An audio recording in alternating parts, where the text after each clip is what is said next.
All right, welcome along, everybody, to another episode of the TexAgs High School Football Show. I'm Ryan Brauninger, joined as always with Mr. Jason Howell, the TexAgs recruiting team, as the Texas high school football season rolls right along. Now, this week, I won't have a game to recap in Houston because I had baseball responsibilities on Friday night as Texas A&M baseball hosted University of Houston here in College Station for a scrimmage. But we always start with Jason anyway. So, Jason, we're going to send it to you. Take it away on the games you're at, and then maybe a couple of games that stood out there for you in DFW. Well, I was only able to hit Allen Little Elm on Friday night. I was hoping to get out to see Denton Ryan. It didn't work out, unfortunately, but that turned out to be a blowout by Ryan anyways, with Anthony Hill doing damage, scoring touchdowns on both sides of the ball. That's what they typically do anyway. Yeah. So, they put it on the Colony. I don't even know the final score, but it was a lot to a little. I can pull that up if you really want to know. They controlled the game from start to finish. But 42-3. Allen was in control from the word go as well. I expected a little bit more of a battle there with Little Elm.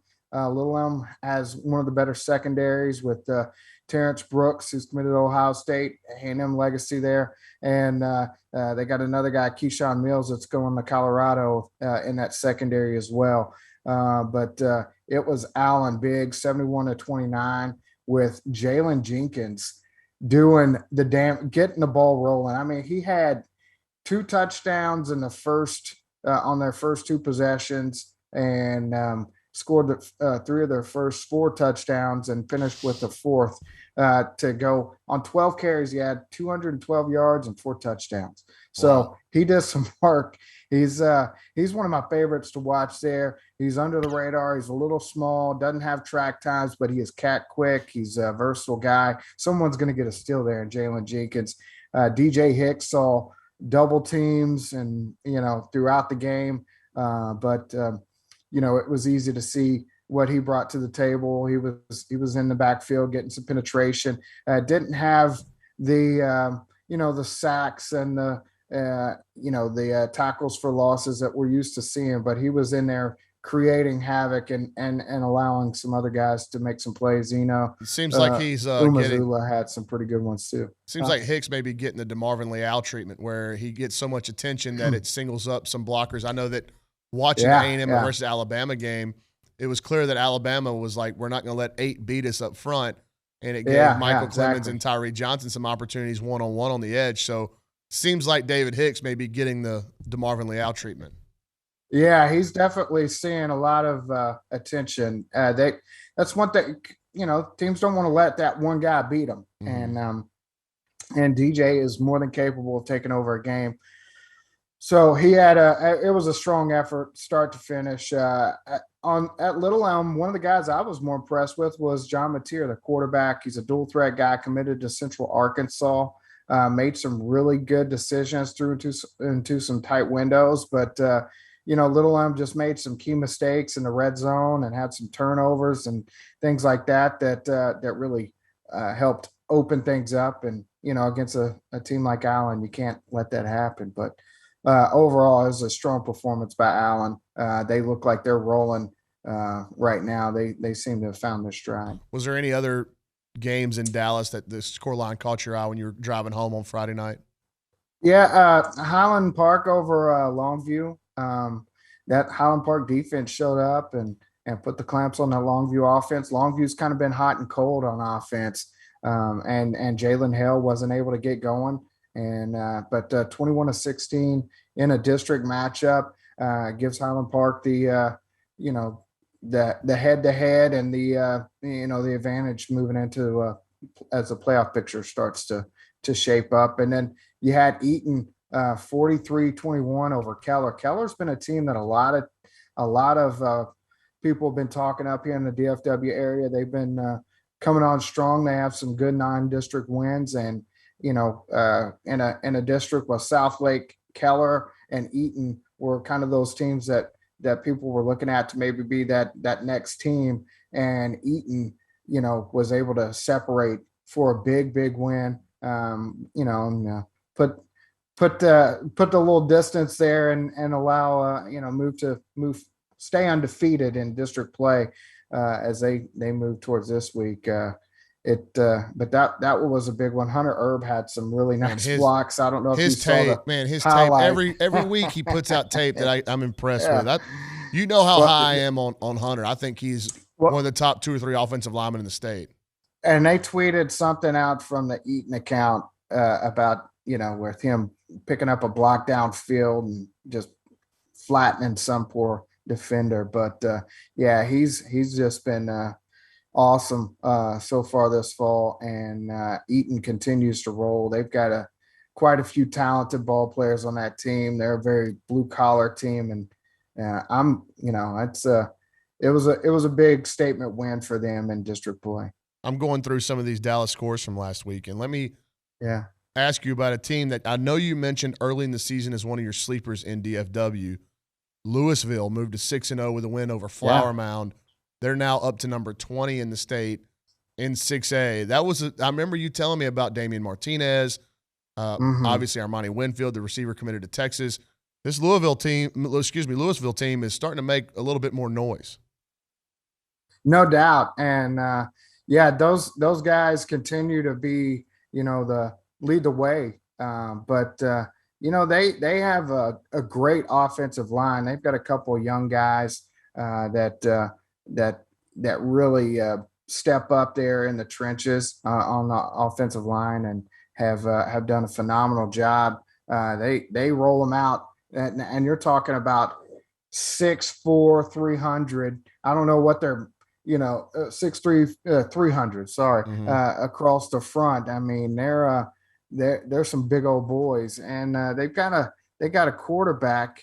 I am blanking on Ethan Terrell. That's his name. A 2024 that is really he is leading the way out there. He's done a phenomenal job. Very athletic kid, but he can sling the ball around. And as you see, everybody they've got a couple receivers, not just Armani, but you got Kai Stone, who's also doing some big things out there. But yeah, Louisville. They continue to roll along, and that was a big one over Flower Mound. You had Nick Evers coming back off of concussion protocol, and he was able to find a stride late, and maybe a few possessions, and that game's a little bit different. But that wasn't the case, and Louisville continues to do what they've done. They put up big numbers in that defense with Jaden Hardy. Just they continue to put the clamps down on people. Well, looking at scores from Houston, like I said, wasn't able to get out, but look at the scores from Greater Houston. A lot of chalk last week. Atascocita with a big win over an undefeated Summer Creek to move to 6-0 on the season. Atascocita got another big one this week, which we'll get to here in a little bit.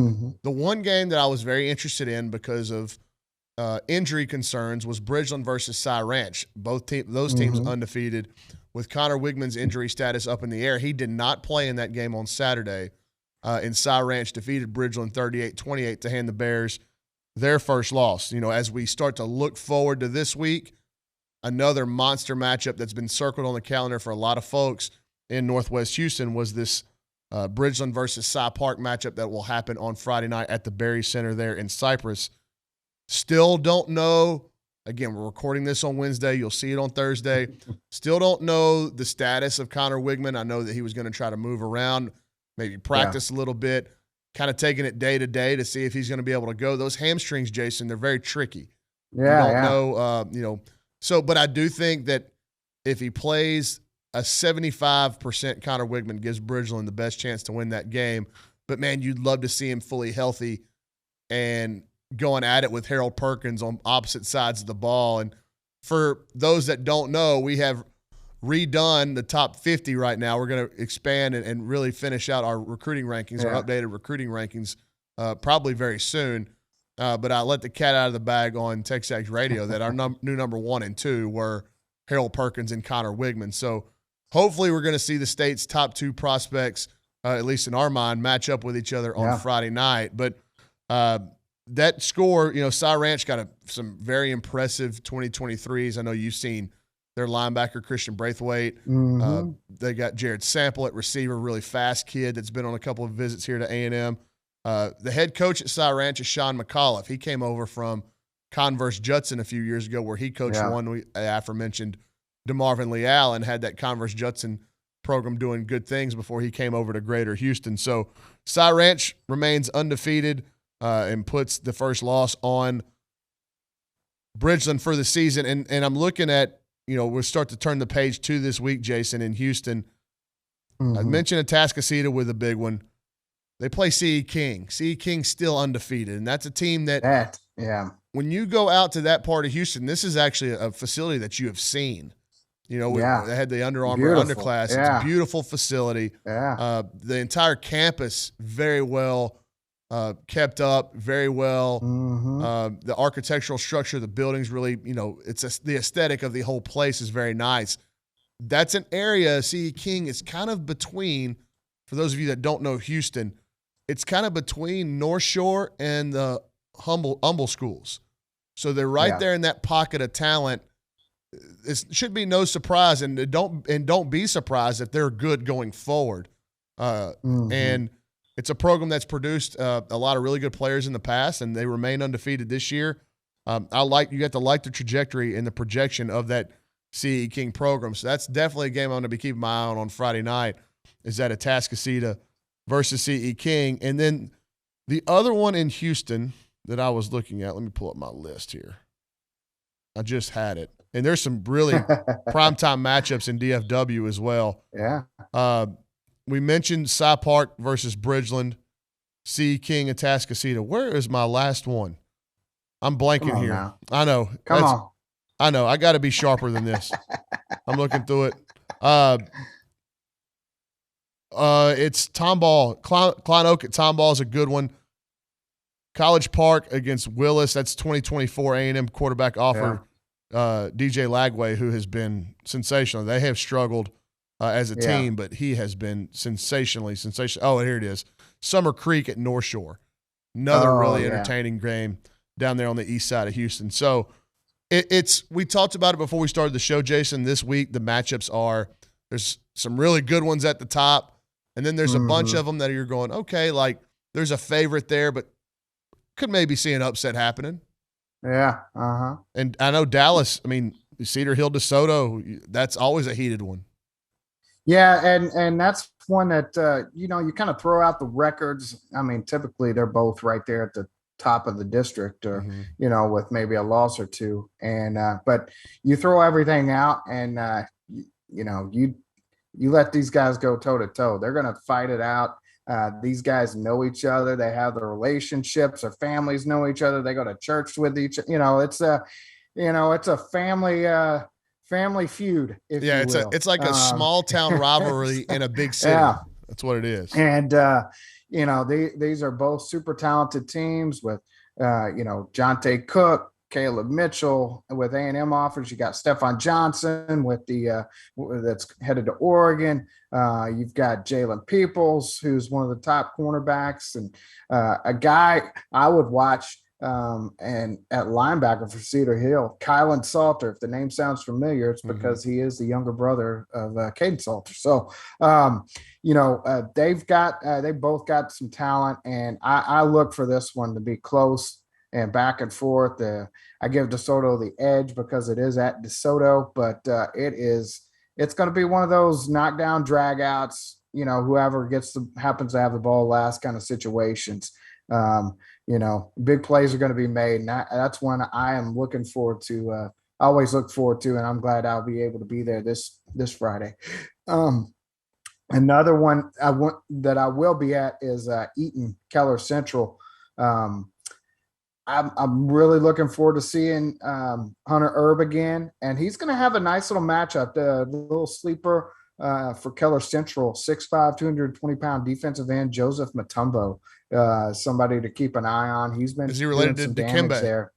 I'll be hey, who knows? But, but all I know is that dude is long and athletic, and he's starting to attract some attention down there. But and then Central also has a quarterback 2025 that's rotating in and out, Keldon Ryan, who a lot of people are talking about. He throws a great ball, has shown a lot of intangibles and presence over the course of the season, and done some really big things there for Central. So I look for Eaton to pull that one out. But looking forward to seeing Hunter Herb, and we'll see about Jaden Platt. And well, Allen's got a big one again, maybe the biggest one. Exactly.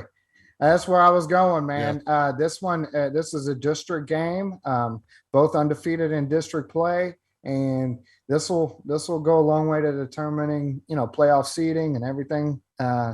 But it's at Geyer, so that's a big one right there for Geyer. And that talk about quarterback battles. That Geyer defense is stout. There's playmakers on both sides of this one. Like I said, I kind of give Geyer a little bit of an edge just because they've been rolling along so well this fall, and they haven't stumbled, and it's at home.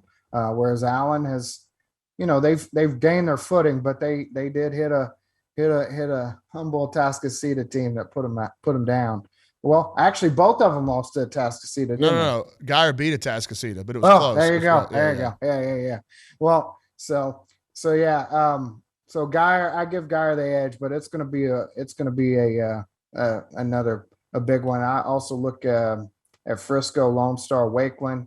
I think that one's going to be a fun one to watch. But big offenses and capable of putting up a lot of points. And then All Saints, Nolan Catholic. Both of these guys, I think last week private scored school like shout 60 out, points. huh? Yeah, I mean, hey man, I got to hit them when it's due. I mean, All Saints, Nolan Catholic's always a fun one, and this one should be more the same. So the last few years, this one has delivered. I look for it to happen again. Well, if I can get an injury update, as late as I can, I'm planning. If Connor Wigman is going to play, I plan on being at Bridgeland versus Cy Park, obviously. But if not, I'm thinking I might head out and see the Rice Birds and see Ruben Owens play El Campo. Make a trip down the coast a little bit. Piling up numbers. Yeah, Ruben has been fantastic this year, and they run that kind of triple option wing T offense, and he has just exploded here in his junior season. And El Campo's had a great year so far. So that's probably where I'll be. It's either going to be Cy Park versus Bridgeland, or make a trip down to El Campo. I think they're playing Brazos Port. I can't remember. One of those schools down there on the coastline. So that's where I'll be, headed south, back on the high school football trail again.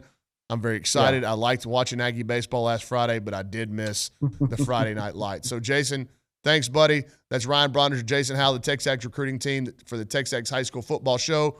We'll be right back here with you.